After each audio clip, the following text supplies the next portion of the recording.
Hello আমার cinema লাভার বন্ধুরা, আশা করছি তোমরা অনেক অনেক ভালো আছো। আমি সাহির খান।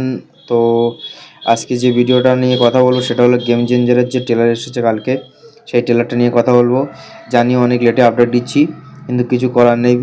আসলে বন্ধুরা, লাইফে অনেক পার্সোনাল প্রবলেম চলছে, যে কারণে এই মুহূর্তে আমি কিছু আপডেট দিতে পারছি না, অনেক অনেক দেরি হয়ে যাচ্ছে।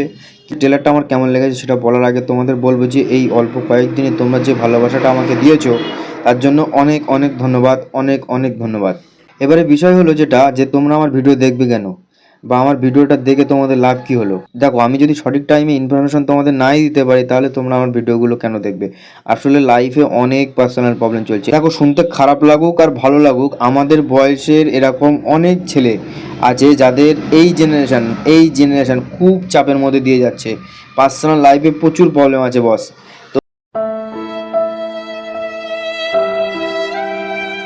যাদের জীবনটা কাটছে লাইফের অনেক অনেক প্রবলেম নিয়ে, অনেক প্রবলেম ফেস করতে হয়। তো সেরকমই প্রবলেমের মধ্যে কিছু আছি, তো তার জন্য তোমাদের সঙ্গে ভিডিওগুলো করতে পারছি না। কয়েকদিন তোমাদের সঙ্গে ভিডিও সেইভাবে শেয়ার করতে পারছি না। আর বাইরে নয়েজ আসলে একটুখানি জাস্ট অ্যাডজাস্ট করে নিও, আর কি বলবো। তো দেখো, গেম চেঞ্জার যে ট্রেলারটা এসছে, দেখো আহামরি কেমন লাগেনি, ঠিক আছে। আহামরি তেমন লাগেনি বলতে প্রথমেই আমি তোমাদের বলি, এই টপিক নিয়ে অনেক সিনেমা আছে। অ্যাকচুয়ালি যে মূল কন্টেন্ট যদি ধরা হয়, সেই কন্টেন্টের ওপরেই বলছি, সেই কন্টেন্টটার ওপরেই বিচার করে বলছি যে এই ধরনের সিনেমা প্রচুর আছে। শঙ্কর স্যারেরই 2-3টে মুভি আছে। শিবাজি দা বস বলো, এই ইন্ডিয়ান টু, এই ধরনের যেসব সিনেমাগুলো এসেছিলো, প্রচুর সিনেমা এসছে, ঠিক আছে। তার উপরে এই সিনেমার গানগুলো একটাও ভালো লাগেনি। শুধু আমার না, তোমাদেরও যদি জিজ্ঞাসা করি তোমরাও সেটা বলবে যে কারোরই ভালো লাগেনি, কারোরই ভালো লাগেনি।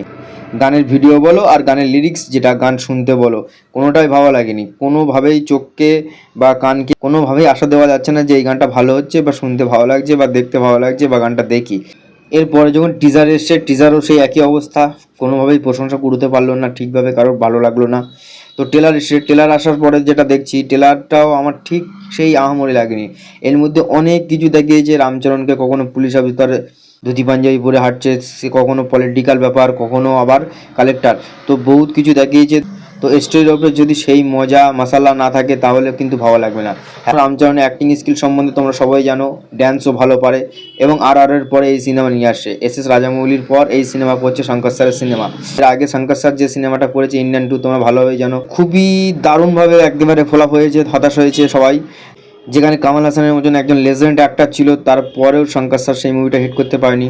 তো এখন যেহেতু রামচরণ এই মুভিটা নিয়ে আসছে, এবং এই কন্টেন্ট যে বিভিন্ন রকমের ঘোটালা, বিভিন্ন রকমের নানান রকম পলিটিক্যাল যে প্রবলেম, দেশের যে কারাপশন চলছে সেই সবের বিরুদ্ধে লড়াই করা, এবং সঙ্গে ফ্যামিলি কিছু ব্যাপার নিয়ে এই ধরনের গল্পটা হচ্ছে। এবারে দেখো, এখানে যে ভিলেন রোল প্লে করছে তাকে সত্যি কিন্তু ভিলেন অবতারে আমাদের খুব ভালো লাগে। সূর্যা, কি একটা সূর্যা মনে পড়ছে না, তো যাই হোক, সূর্যাকে কিন্তু ভিলেন অবতারে খুবই ভালো লাগে। এবং এই সিনেমার বাজেট কিন্তু 400 কোটি টাকা বাজেট। এবার এই সিনেমায় কিছু কিছু অ্যাকশন সিকোয়েন্স দেখতে পাবো আমরা, খুব ভালো, খুবই ভালো অ্যাকশন সিকোয়েন্স দেখতে পাবো, এবং তার সঙ্গে কিছু ভিএফএক্স এর কাজও দেখতে পারবো।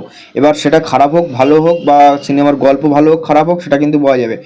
এবারে দেখার বিষয় হচ্ছে যে মানুষ এই সিনেমাকে পছন্দ করবে কিনা। তো তোমাদের কেমন লেগেছে আমাকে জানাও কমেন্ট করে, ঠিক আছে। এবং ভিডিও ভালো লাগলে লাইক কমেন্ট শেয়ার করে দিই, এবং আমি চেষ্টা করবো তোমার সাথে সব আপডেট দেওয়ার, এবং ঠিকঠাকভাবে যেভাবে আমি ভিডিও প্রেজেন্ট করি তোমাদের সাথে সেইভাবে ভিডিও নিয়ে আসার। তো সবাই ভালো থেকো, বাই বাই।